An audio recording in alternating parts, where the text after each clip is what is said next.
Voilà, bonsoir encore et merci beaucoup d'être très nombreux pour suivre notre chaîne. Nous sommes aujourd'hui le 24 juin 2026. Il y a quelque chose qui se passe à l'Union sacrée. Je commence d'abord par les informations chaudes. Les FARDC ont quand même repris certaines collines au niveau des Minembwe, donc ils ont quand même commencé à répliquer ce que les ennemis ont fait. Donc je pense que d'ici là, nous allons encore récupérer totalement Minembwe parce que les FARDC sont revenus.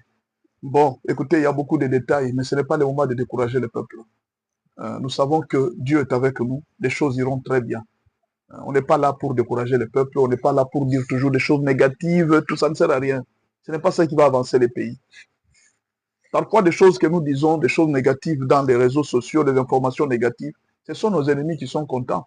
Ils savent que nous sommes atteints. Quand vous êtes en guerre, il ne faut pas montrer vos larmes. Quand vous êtes en guerre, il ne faut pas montrer que vous êtes inquiété. Il faut montrer toujours la joie. Pourquoi eux, ils perdent les gens, ils ne pleurent pas. Ils sont chaque jour dans la joie, ils montrent toujours qu'ils sont forts. Alors qu'ils sont en train de perdre, ils font des pertes énormes. Pourquoi vous voulez pleurer à tout moment? Il ne faut pas pleurer. C'est une guerre.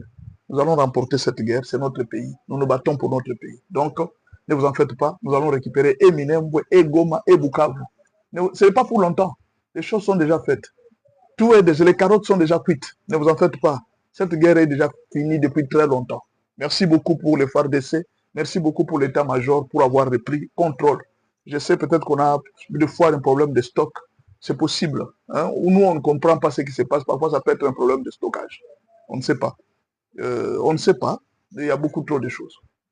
Alors, la deuxième information, c'est les grognes au niveau de l'Union sacrée. Il y a un problème très sérieux au niveau de l'Union sacrée. Qu'est-ce qui se passe? Il y a Mbata et Mbosso qui ne s'entendent pas. Mbosso a convoqué une réunion, Mbata a refusé et tout ça. Donc, il y a en quelque sorte un conflit de leadership. Alors, pourquoi ça? Le problème, c'est quoi? Quand le président Félix Tshisekedi a commencé l'Union sacrée, il n'avait pas écrit une vision. Il avait besoin d'asseoir son pouvoir. Asseoir son pouvoir dans quel sens? Dans le sens où Kabila l'avait rejeté. Kabila voulait le faire tomber. Il voulait trouver un appui. Et il a appelé les autres politiciens. Il n'avait pas vraiment besoin de communiquer sa vision. Il voulait d'abord asseoir son pouvoir, protéger son pouvoir contre Kabila qui voulait lui ravir le pouvoir. C'est ainsi qu'il a créé l'Union sacrée. L'Union sacrée l'a aidé à avoir la majorité. Il a eu la majorité qu'il cherchait. Maintenant, il s'est posé un problème. Félix n'avait pas écrit une vision. Le président Félix Tshisekedi n'avait pas écrit une vision avec les gens de l'Union sacrée. Tout le monde est venu avec sa propre vision. C'est ça la plus grande difficulté de l'Union sacrée. Chacun est venu avec sa propre vision. Mais pour la majorité, ceux qui sont là, pour la plupart, ils sont venus pour le partage de postes et pour gagner l'argent. En tout cas, ça, il ne faut pas qu'on se cache la face. La majorité de ceux qui sont là, ils sont venus soit pour le pouvoir, avoir un poste dans le gouvernement, soit pour avoir un peu d'argent. Les autres sont venus aussi pour se protéger des attaques juridiques. Parce qu'ils ont des dossiers en justice, on peut m'attaquer, je peux perdre mes biens. Il sait que j'ai beaucoup de dossiers. Il est venu pour se protéger. Vous voyez? Tout le monde sait ce qu'il est venu, mais autour d'une vision.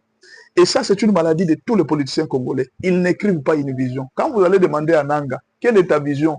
Quand tu es en train de venir combattre Félix Tshisekedi, vous allez voir que Nanga n'a pas de vision. Donc les M23 tels qu'ils sont là, ils n'ont aucune vision.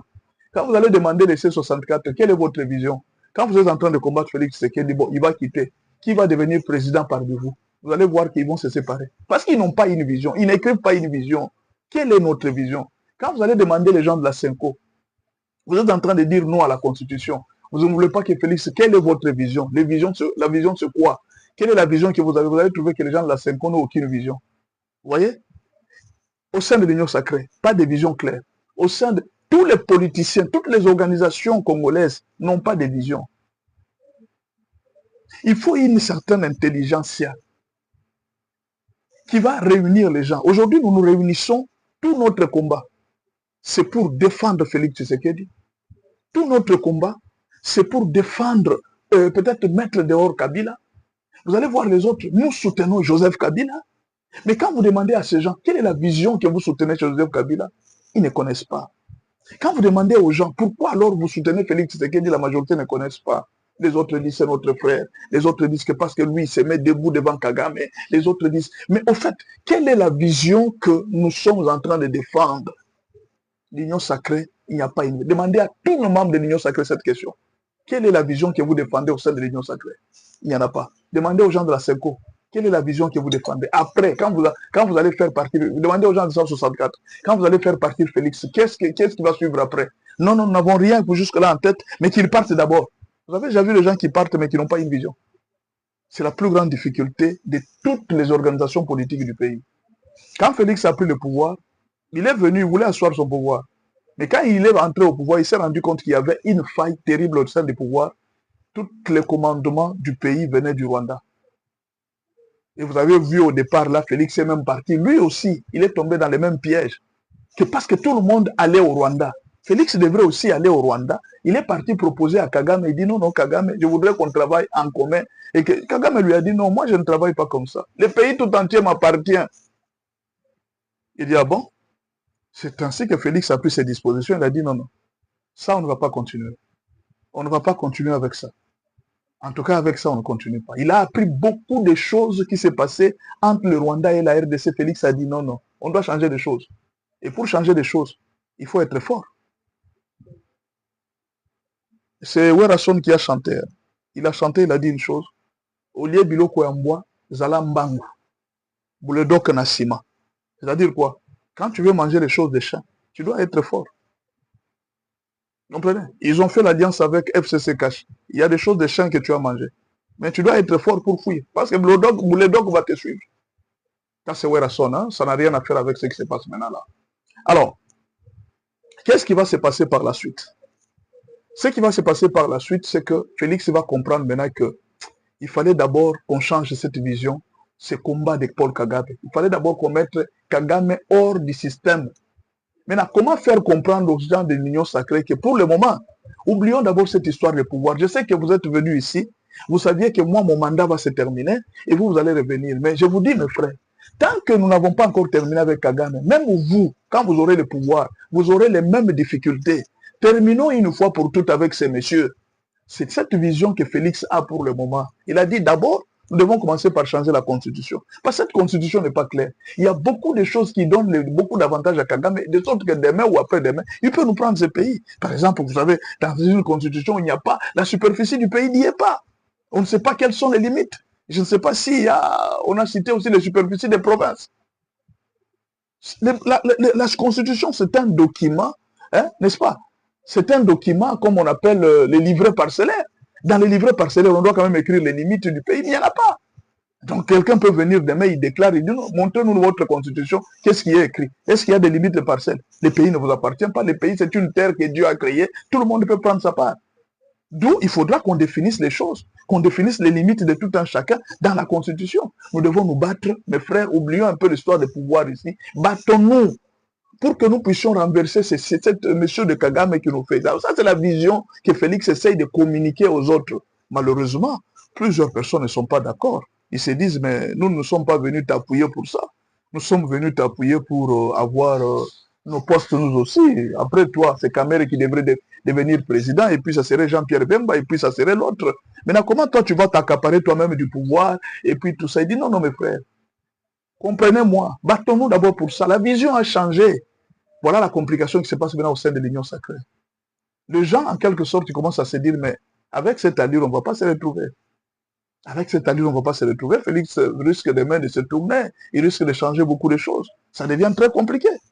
Vous voyez? Donc, le manque de vision au sein des organisations politiques, toutes, est un problème très sérieux pour la réussite du pays. Pour que nous puissions demain arriver à aller très loin avec la politique congolaise, nous devons, chaque parti doit penser à écrire une vision.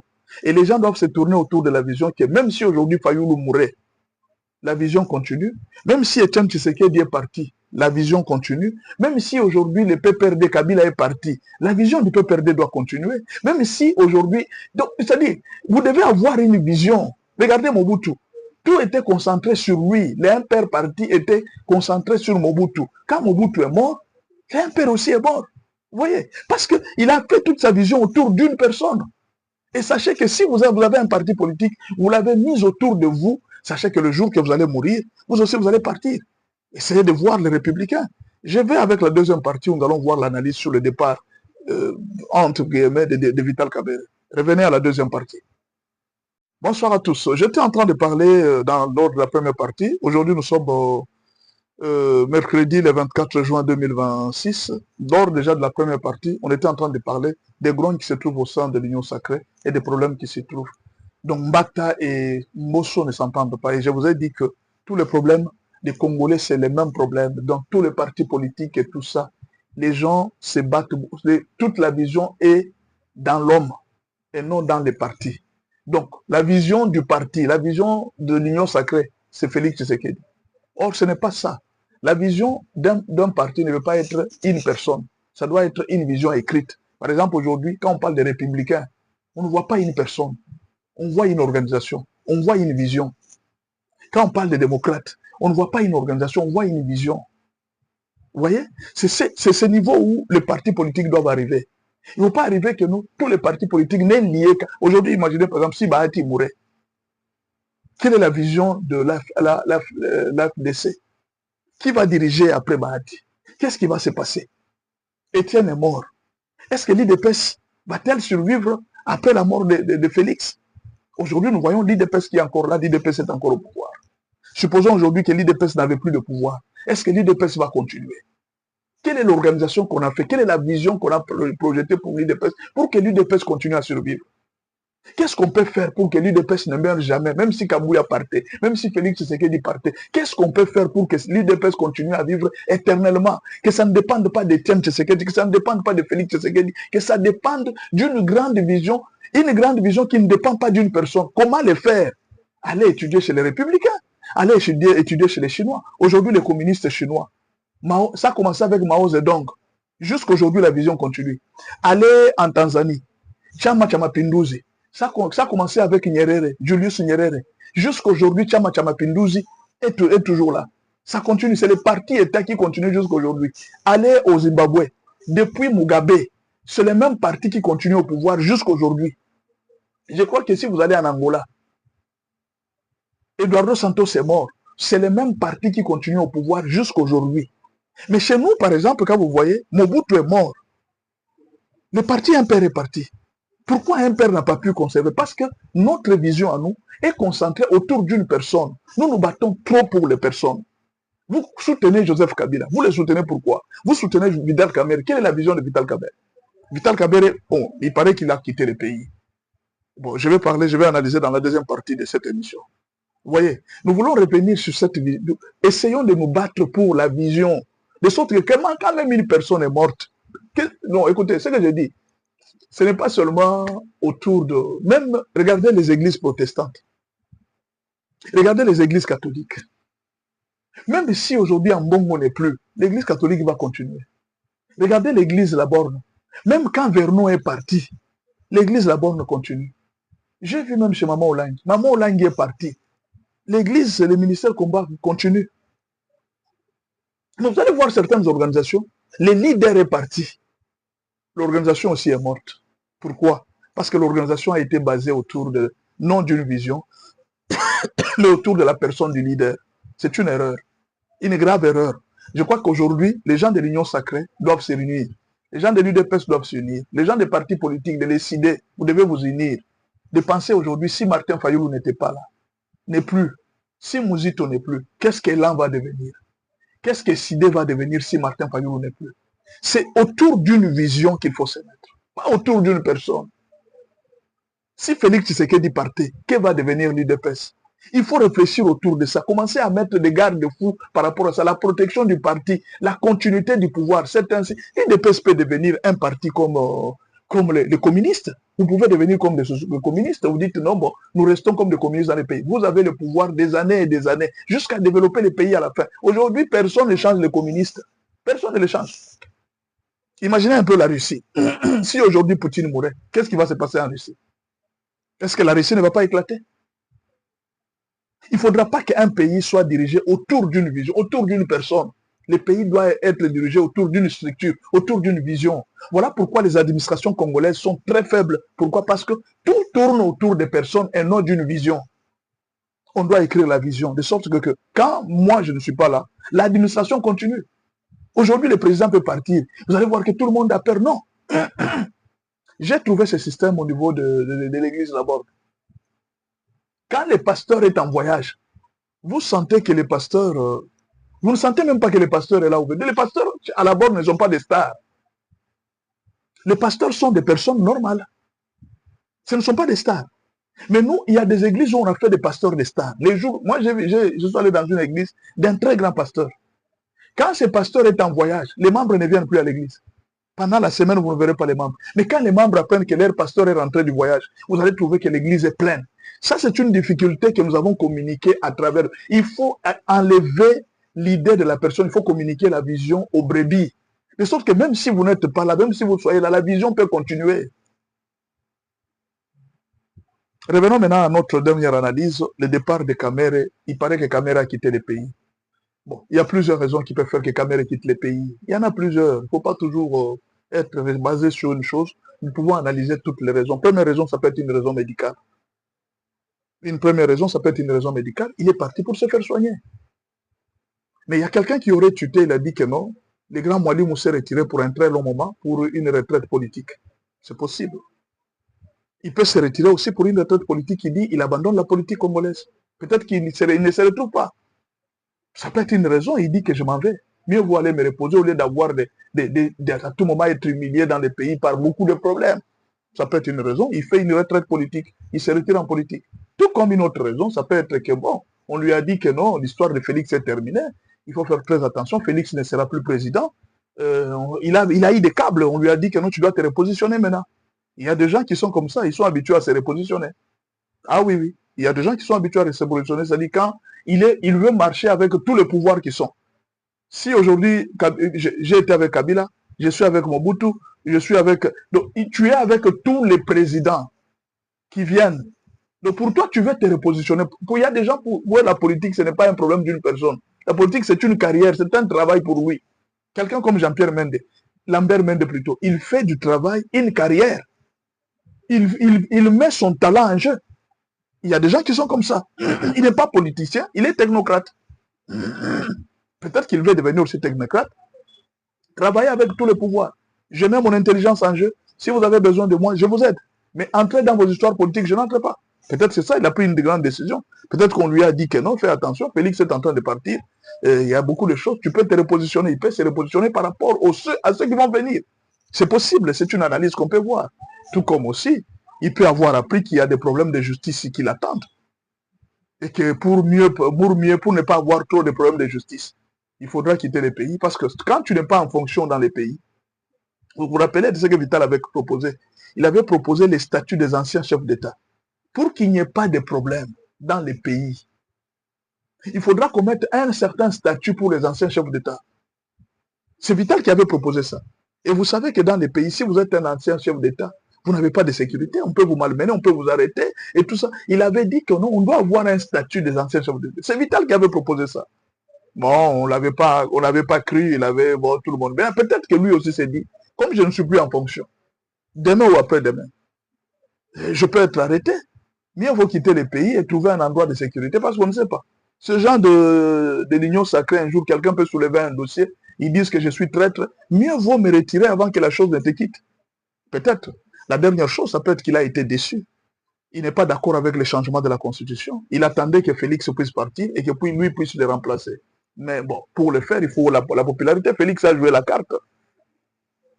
Félix s'est fait une grande part de la popularité. Au pays aujourd'hui, pour convaincre un Congolais à accepter une autre personne, tant que Kagame n'est pas parti, ça sera difficile. Félix a réussi son coup. Il a réussi à sensibiliser la population par rapport à cette guerre. Et ça devient très difficile. Aujourd'hui, même les opposants, ils ont du mal. Vous comprenez? Donc c'est un problème très sérieux. Pourquoi? Parce que tous ces gens qui se battent au pays, les gens n'ont pas de vision. Ils ont juste des visions du pouvoir. Mais si je sais que ma vision, moi, c'est de transformer la RDC, je vais quitter pourquoi? Pourquoi je vais chercher un autre? Parce que la vision doit continuer. Donc ce que je demande aux politiciens, Papa Kabouya, Essidé et tout ça, réunissez-vous autour d'une vision, pas autour de personnes. Monsieur le Président Félix, réunissez les gens autour d'une vision. Vous voyez, Chama Pinduzi en Tanzanie, jusqu'aujourd'hui, ils sont là. Emerson Magwangwa, de Zimbabwe. Il continue. En Afrique du Sud, c'est l'ANC qui règne jusqu'à aujourd'hui. En Chine, c'est toujours les communistes qui règnent depuis Mao Zedong. Pourquoi pas en RDC qu'on peut avoir un parti qui reste pendant des années au pouvoir? C'est ainsi que le pays va se développer. Essayons un peu de réfléchir à ça. Merci beaucoup.